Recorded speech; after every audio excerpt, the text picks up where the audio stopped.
Hello friends, welcome back to my YouTube channel honesty centre में। Friends, पिछली कक्षाओं में हम लोगों ने सिंधु घाटी सभ्यता के टॉपिक को कंप्लीट किया था। आज हम लोग वैदिक सभ्यता को पूरा कॉन्सेप्ट के साथ आज इसे कंप्लीट करने वाले हैं। इसमें लुसेंट और क्राउन बुक के जितने भी एक्स्ट्रा फैक्ट दिए गए हैं उसको भी कवर किया गया है।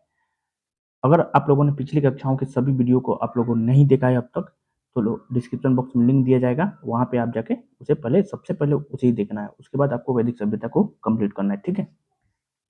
तो चलिए स्टार्ट करते हैं। वैदिक सभ्यता, इसका काल जो है आपको 1500 से 600 है ना, 1500 से 600 याद रखना है, 1500 से 600 ईसा पूर्व। सिंधु सभ्यता के बाद जो नवीन संस्कृति प्रकाश में आई उसके बारे में हमें संपूर्ण जानकारी आपको वेदों से मिलती है। इसलिए इस काल को हम वैदिक सभ्यता के नाम से जानते हैं। वैदिक काल जो है, वैदिक काल दो भागों में विभाजन किया गया है। एक तो आपका ऋग्वैदिक काल हो जाएगा, इसका काल जो होगा वो 1500 से 1000 ईसा पूर्व। याद रखना है, ऋग्वैदिक काल 1500 से 1000 और उत्तर वैदिक काल जो हो जाएगा 1000 से 600 ईसा पूर्व। पूरा वैदिक सभ्यता कितना हो जाएगा, 1500 से 600। और याद रखना है, ऋग्वैदिक काल कितना हो जाएगा, 1500 से 1000 और उत्तर वैदिक काल 1000 से 600 ईसा पूर्व। तो ऋग्वैदिक काल 1500 से 1000 ईसा पूर्व। आर्यों का आगमन 1500 ईसा पूर्व के पहले का है। आर्य आरंभ में सप्त सैंधों में बस गए थे। सप्त पंजाब व अफगानिस्तान में बसे, ठीक है, सप्त सैंधों में बस गए थे। प्रोफेसर मैक्स मूलर ने आर्यों का निवास जो है मध्य एशिया बताया था, ठीक है। किसने? मैक्स मूलर ने आर्यों का निवास जो है यह मध्य एशिया मतलब बैक्टीरिया बताया था। दयानंद सरस्वती ने तिब्बत बताया था। गाइंस और मैकडोनाल्ड ने दक्षिणी यूरोप बताया। गाइंस और मैकडोनाल्ड ने दक्षिणी यूरोप, बाल गंगाधर तिलक ने उत्तरी ध्रुव बताया है, ठीक है। और एक्स्ट्रा फैक्ट में क्या हो जाएगा आप लोगों को कि गंगानाथ झा क्या बताए थे? मूल निवास ब्रह्म ऋषि देश। याद रखना है, गंगानाथ झा जो है ये ब्रह्म ऋषि देश बताए थे, ठीक है। और पेंका और हट, पेंका वो हट ये क्या बताए थे? इसका मूल निवास जर्मनी, ठीक है। पेंका वो हट जो है ये जर्मनी बताए थे। याद रखना है, यहाँ पे दिया हुआ है कि सप्त सैंधों में बस गए। सप्त सैंधो ये किसने बताया था? तो सपूर्णानंद ने बताया था, ठीक है। आर्य आरंभ में सप्त सैंधों में बस गए, ये किसने बताया था? तो सपूर्णानंद। याद रखना है, सपूर्णानंद ने बताया था। किसने बताया था? सपूर्णानंद ने बताया था, ठीक है। पेंका हट ने जर्मनी बताया। पेंका वो हट ने मूल निवास क्या बताया था? जर्मनी बताया था। गंगानाथ झा क्या बताए थे? ब्रह्म ऋषि देश। क्लियर? आगे देखिए।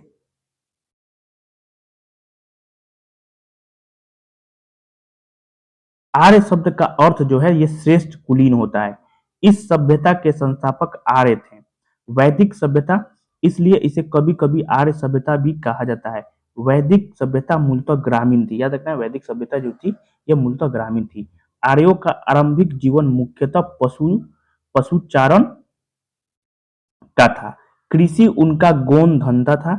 आर्यों की भाषा मूलतः संस्कृत थी, है ना। याद रखना है, आर्यों की जो भाषा थी वह मूलतः संस्कृत थी। आर्यों का इतिहास मुख्यतः हमें वेदों से ज्ञात होता है। सिंधु आर्यों के लिए सबसे महत्वपूर्ण नदी थी तथा सबसे पवित्र जो है ये सरस्वती नदी थी। याद रखना है, सिंधु नदी जो थी यह सबसे पवित्र नदी, है ना। सबसे पवित्र नदी क्या हो जाएगा? आर्यों की सबसे महत्वपूर्ण नदी सिंधु जो है आपको आर्यों की सबसे क्या थी? ये प्रमुख नदी थी, मतलब सबसे पसंदीदा नदी थी। याद रखना है कि सिंधु नदी को का उल्लेख जो है सर्वाधिक बार किया गया है। वेद में सर्वाधिक बार इसका उल्लेख किया गया है सिंधु नदी का, ठीक है। और इसे हिरण्यनी कहा जाता है, हिरण्यानी भी कहा जाता है। सिंधु नदी का दूसरा नाम हिरण्यानी। याद रखना है आप लोग को, हिरण्यानी क्या हो जाएगा? हिरण सॉरी क्या हो जाएगा? सिंधु नदी को हिरण्यानी सबसे अधिक बार जो जिक्र किया गया है वो आपका इसको हिरण्यानी कहा जाता है। क्या कहा जाता है? हिरण्यानी। याद हो जाएगा, सिंधु नदी का मतलब दूसरा नाम क्या हो जाएगा? हिरण्यानी हो जाएगा, ठीक है। याद रखना है। अब देखिए, यहाँ सिंधु आर्यों के लिए सबसे महत्वपूर्ण नदी क्या थी? आपको सिंधु जो है आर्यों के लिए सबसे महत्वपूर्ण नदी थी और इसका दूसरा नाम क्या बताया है? हिरण्यानी, ठीक है। और सबसे पवित्र नदी को क्या थी? सरस्वती। याद रखना है, सबसे महत्वपूर्ण नदी आपका सिंधु, सबसे पवित्र नदी आपका सरस्वती। ऋग्वेद के नदी सूक्त में सरस्वती को नदीत्मा कहा गया है, नदी तत्मा, है ना, अर्थात सर्वश्रेष्ठ नदी। नदीत्मा का मतलब क्या होता है? सर्वश्रेष्ठ नदी। ठीक है। ऋग्वेदिक काल का समाज कबीले के रूप में संगठित था। ऋग्वेद में अफगानिस्तान की नदियों का भी उल्लेख है। ठीक है। ऋग्वेद में एक पर्वतमाला, ठीक है, पर्वतमाला मुजवंत का उल्लेख मिलता है। पर्वतमाला मुजवंत याद रखना है, क्या चीज? तो मुजवंत। ऋग्वेद में गंगा व सरयू नदी का उल्लेख एक बार मिलता है और यमुना नदी का उल्लेख 3 बार मिलता है। ठीक है, याद रखना है, यमुना नदी का उल्लेख जो है आप लोग को 3 बार मिलता है। और एक और चीज फैक्ट याद रखना है कि शतपथ ब्राह्मण में, ठीक है, शतपथ ब्राह्मण में नर्मदा नदी का वर्णन है। ठीक है, नर्मदा नदी का जो वर्णन है ये आपका शतपथ ब्राह्मण में है। ठीक है, इसमें है नर्मदा नदी का वर्णन शतपथ ब्राह्मण में है, जिसे रेवेतरा कहा जाता है। क्या कहा जाता है? रेवेतरा। याद रखना है, रेवेतरा कहा जाता है। ठीक, याद रखना है आप लोग को कि शतपथ ब्राह्मण में नर्मदा नदी का जिक्र किया गया है, जिसे रेवेतरा कहा जाता है। क्लियर? नेक्स्ट देखिए,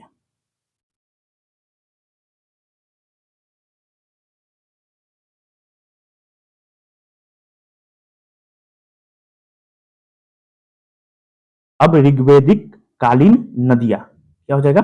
ऋग्वेदिक कालीन नदियां। विपाशा, तो विपाशा का आधुनिक नाम क्या हो जाएगा? व्यास। क्या हो जाएगा? व्यास। सतुद्री, सतुद्री का क्या हो जाएगा? सतलज। अस्कनी का क्या हो जाएगा? चिनाब, अस्कनी का चिनाब। सिंधु का सिंध।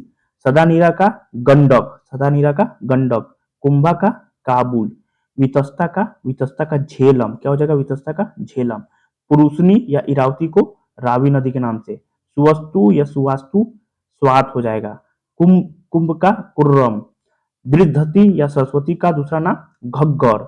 गोमती या फुलहर को गोमल, याद है ना? ठीक है, याद रखना है। विपाशा को व्यास, विपाशा प्राचीन नाम है, इसका आधुनिक नाम क्या हो जाएगा? व्यास हो जाएगा। ठीक है, सतुद्री सतलज हो जाएगा, अस्कनी चिनाब हो जाएगा, सिंधु सिंध हो जाएगा, सदानीरा गंडक हो जाएगा, कुंभा काबुल हो जाएगा, वितस्ता झेलम हो जाएगा, पुरुषनी और इरावती, है ना, ये प्राचीन नाम है, इसी का आधुनिक नाम क्या हो जाएगा? रावी।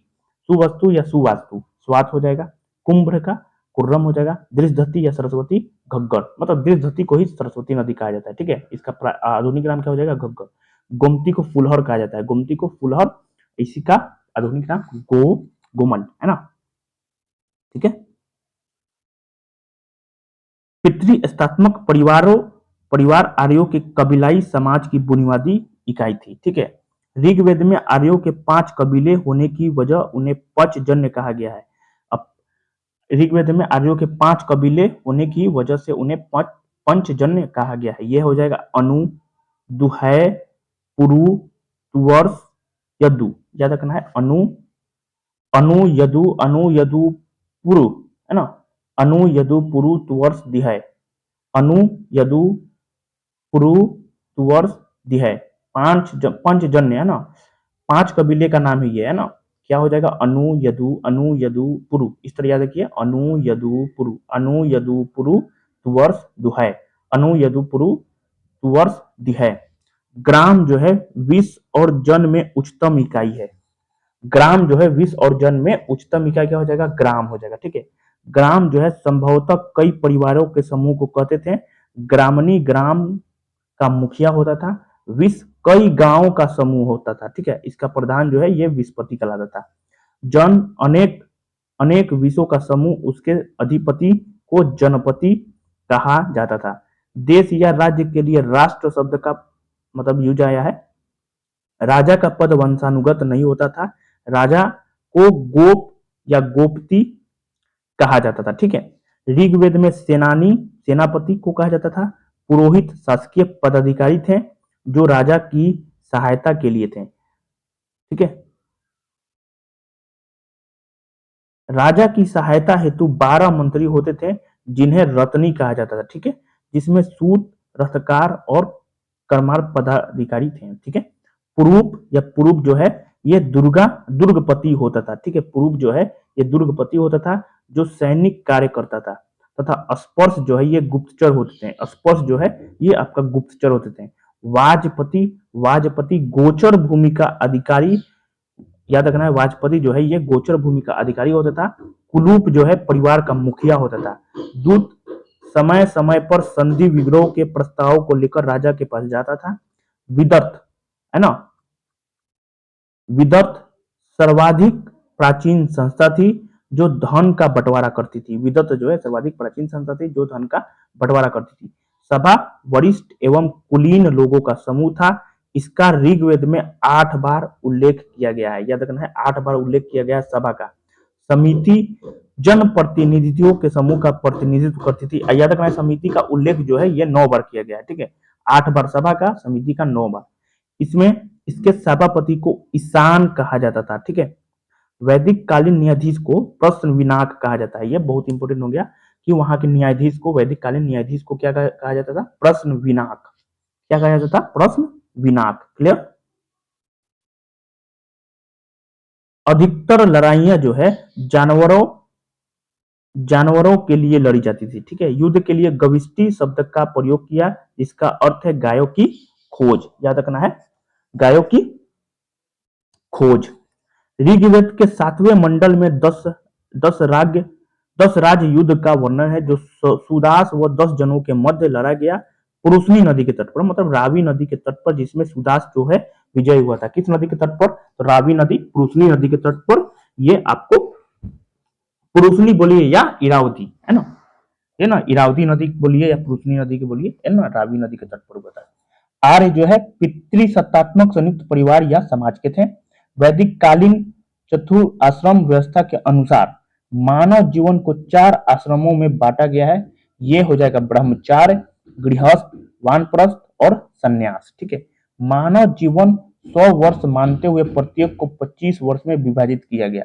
ब्रह्मचार्य जो है आश्रम जीवन का प्रथम चरण है जो शारीरिक विकास, अध्ययन और व्यक्तित्व विकास को समर्पित करता है। ठीक है, ब्रह्मचार्य जो है यह आश्रम जीवन का प्रथम चरण पूछेगा।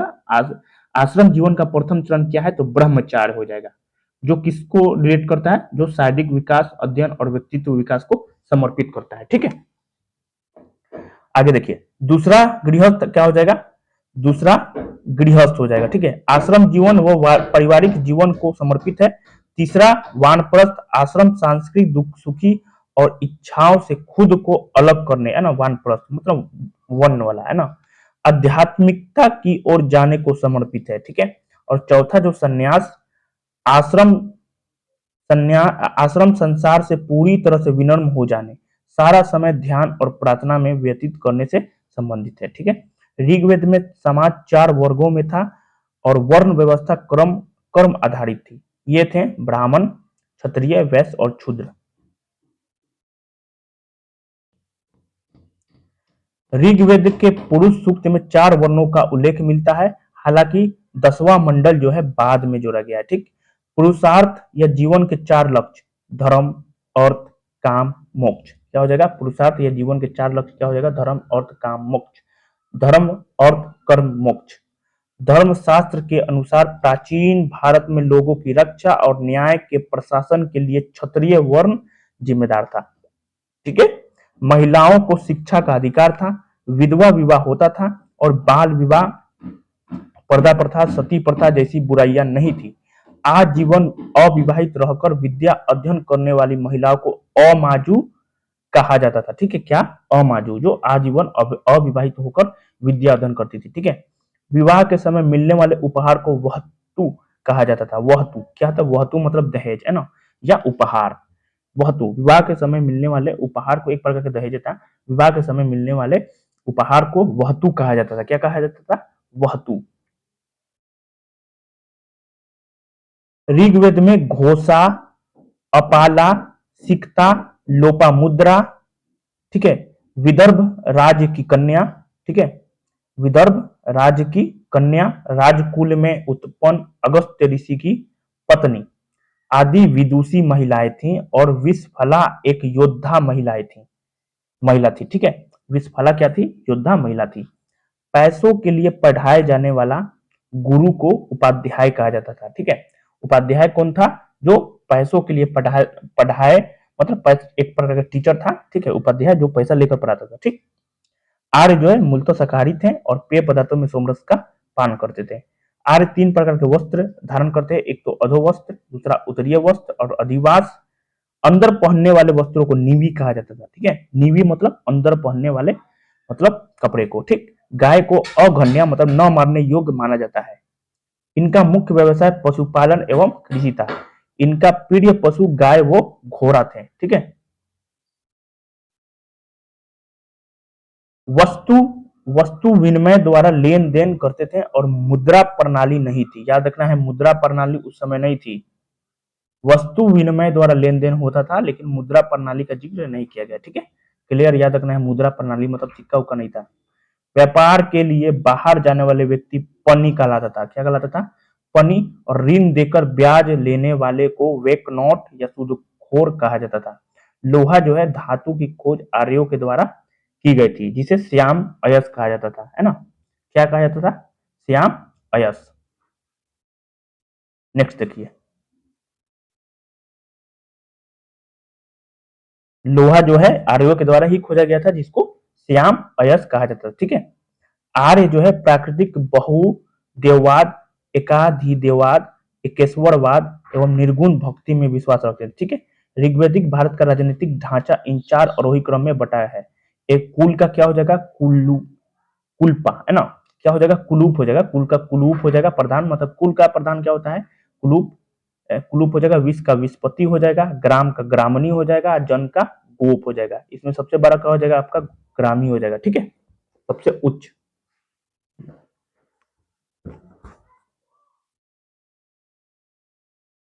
ऋग्वैदिक कालीन आपको ऋग्वैदिक कालीन देवता, ठीक है, ऋग्वैदिक कालीन देवता। मरुत, मरुत मतलब तूफान का देवता। सोम मतलब वनस्पति का देवता। सोम, सोम मतलब जंगल, है ना, वनस्पति देवता। उषा प्रगति, भोरे और उत्थान देवी। याद रखना है, उषा जो है ये प्रगति, भोरे, उत्थान देवी, है ना। धौ, धौ का क्या होता है? आकाश का देवता। धौ मतलब धरती या धरती का आकाश, है ना, इस तरह भी रिलेट करके आप याद कर सकते हैं। धौ का आकाश का देवता। वरुण जल का देवता। वरुण जल का देवता। पूषण चाहे रुद्र जो है ये पशुओं का देवता, है ना। पूषण या रुद्र, रुद्र जो ये पशुओं का देवता। इंद्र युद्ध एवं वर्षा का देवता। अग्नि देवता एवं मनुष्य के बीच मध्यस्थ, है ना, बहुत इंपॉर्टेंट हो जाएगा। देवता एवं मनुष्य के बीच मध्यस्थ अग्नि हो जाएगा। विपत्तियों को हरने वाला देवता ये अश्विन हो जाएगा, ठीक है। अश्विन, अश्विन देवता। विष्णु देवता विश्व के संरक्षक एवं पालनहारकर्ता, ठीक है, विश्व के संरक्षक एवं पालनकर्ता। क्लियर? बताना है ऋग्वैदिक काल जो है ये कैसी सभ्यता थी। आपको कमेंट बॉक्स में बताना है कि ऋग्वैदिक काल जो था आर्यों का, ये किस टाइप का सभ्यता था, है ना, ग्रामीण था कि शहरी था। आप लोग को कमेंट बॉक्स में इसका आंसर देना है। अब आइए उत्तर वैदिक काल। उत्तर वैदिक काल क्या हो जाएगा? उत्तर वैदिक काल। एक और चीज याद रखना है कि नमक व मछली का उल्लेख इस काल में नहीं मिलता है, मतलब ऋग्वैदिक काल में आपको नहीं मिलता है नमक और मछली का, है ना।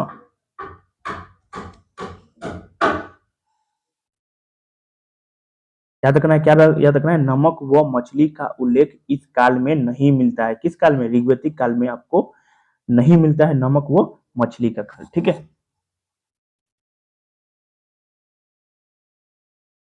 एक और चीज आप लोग को याद रखना है कि ऋग्वेद में कृषि की चर्चा केवल 24 श्लोकों में की गई है। याद रखना है, बहुत ही इंपॉर्टेंट हो गया कि ऋग्वेद में कृषि की चर्चा जो है ये केवल 24 श्लोकों में की गई है, ठीक है। कितने श्लोकों में? 24 श्लोकों में। क्लियर? अब आगे देखिए उत्तर वैदिक काल। जिस काल में सामवेद, यजुर्वेद, अथर्ववेद, ब्राह्मण ग्रंथों, आरण्यकों, उपनिषदों की रचना हुई उसे उत्तर वैदिक काल कहा जाता है। मतलब बहुत सिंपल है, उत्तर वैदिक काल में ही आपको सामवेद, यजुर्वेद, अथर्ववेद, है ना।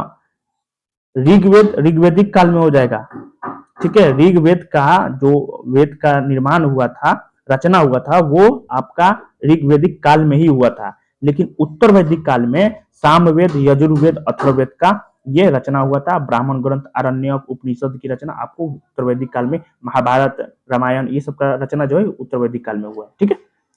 उत्तर वैदिक काल जो है 1000 से 600 ईसा पूर्व तक था। पूछता है क्वेश्चन, उत्तर वैदिक काल का मतलब काल पूछता है 1000 से 600 ईसा पूर्व, ठीक।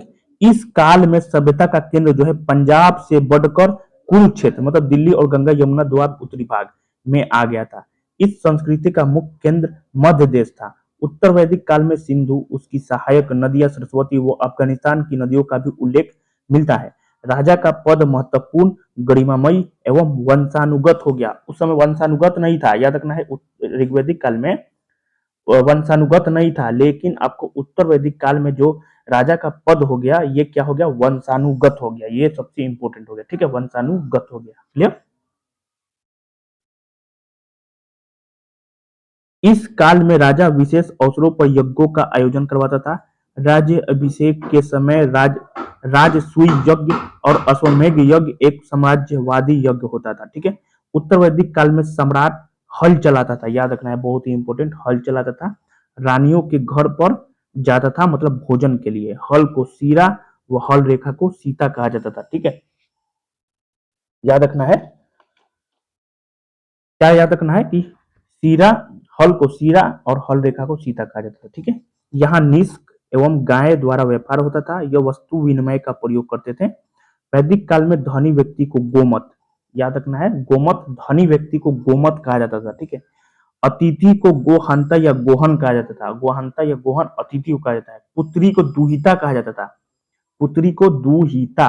मरुस्थल को धनव, उपजाऊ भूमि को उर्वरा, अनाज को धान्य और पशुचारण योग्य भूमि को खिल्य कहा जाता था। बहुत ही इंपॉर्टेंट हो गया, ठीक है।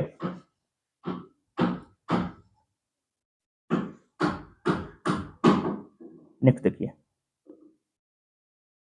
इस काल में वर्ण व्यवस्था जन्म आधारित होती थी और कुल एवं गोत्र शब्द का प्रयोग होता था, ठीक है। उत्तर वैदिक काल में इंद्र और अग्नि के स्थान पर प्रजापति, जो देवकुल में सृष्टि के निर्माता थे, उनको सर्वोच्च स्थान प्राप्त हो गया। यज्ञ एक ऐसी नौका है जिस पर भरोसा नहीं किया जा सकता। यह मुंडकोपनिषद से लिया गया है। बहुत ही इंपॉर्टेंट हो गया आप लोग के लिए। यज्ञ एक ऐसा नौका है जिस पर भरोसा नहीं किया जा सकता। यह मुंडकोपनिषद से लिया गया है। यज्ञ एक ऐसा नौका है जिस पर भरोसा नहीं किया जा सकता। यह मुंडकोपनिषद से लिया गया है। क्षुद्रों के देवता पूषण को कहा जाता है, ठीक है। बृहदारण्यक उपनिषद में गार्गी एवं याज्ञवल्क्य संवाद मिलता है, याद रखना है। कहा, बृहदारण्यक उपनिषद में। उत्तर वैदिक काल में 1000 ईस्वी पूर्व के आसपास लोहे की खोज हुई तथा कौशाम्बी नगर में पक्की ईंटों का प्रयोग किया गया था। बहुत ही इंपॉर्टेंट, उत्तर वैदिक काल में 1000 ईसा पूर्व के आसपास लोहे की खोज हुई। उत्तर वैदिक काल में लोहे की खोज हुई और कौशाम्बी नगर में पक्की ईंटों का प्रयोग किया गया था, आपको उत्तर वैदिक काल में, ठीक है। उत्तर वैदिक काल में बहुत से प्रवर्तक हुए। निष्काम कर्म सिद्धांत का प्रथम प्रतिपादन ईशोपनिषद में हुआ, याद रखना है। निष्काम कर्म सिद्धांत का प्रथम प्रतिपादन जो है ये ईशोपनिषद में हुआ। संभवतः इसी काल में दो महाकाव्य की रचना हुई, एक तो महाभारत और दूसरा रामायण। महाभारत का पुराना नाम जय संहिता हो जाएगा। महाभाष्य विश्व का सबसे बड़ा महाकाव्य है। महाभारत विश्व का सबसे बड़ा महाकाव्य है। क्लियर।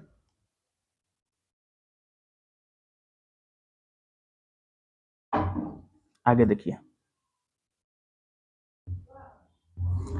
योग।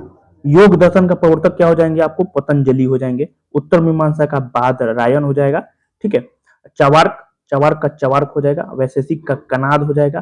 पूर्व मीमांसा का जैमिनी हो जाएगा। सांख्य का कपिल मुनि हो जाएगा। न्याय का गौतम हो जाएगा। न्याय का गौतम हो जाएगा, ठीक है। न्याय का क्या हो जाएगा, गौतम।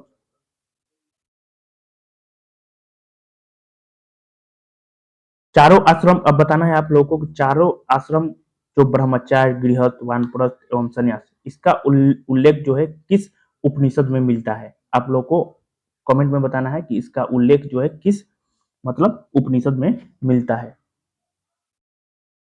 याद रखना है कि पत्नी को अर्धांगिनी कहा गया है। किसमें कहा गया है पत्नी को अर्धांगिनी, शतपथ ब्राह्मण में। किसमें कहा गया है, शतपथ ब्राह्मण में पत्नी को अर्धांगिनी कहा गया है, ठीक है। शतपथ ब्राह्मण में पत्नी को अर्धांगिनी कहा गया है, ठीक है।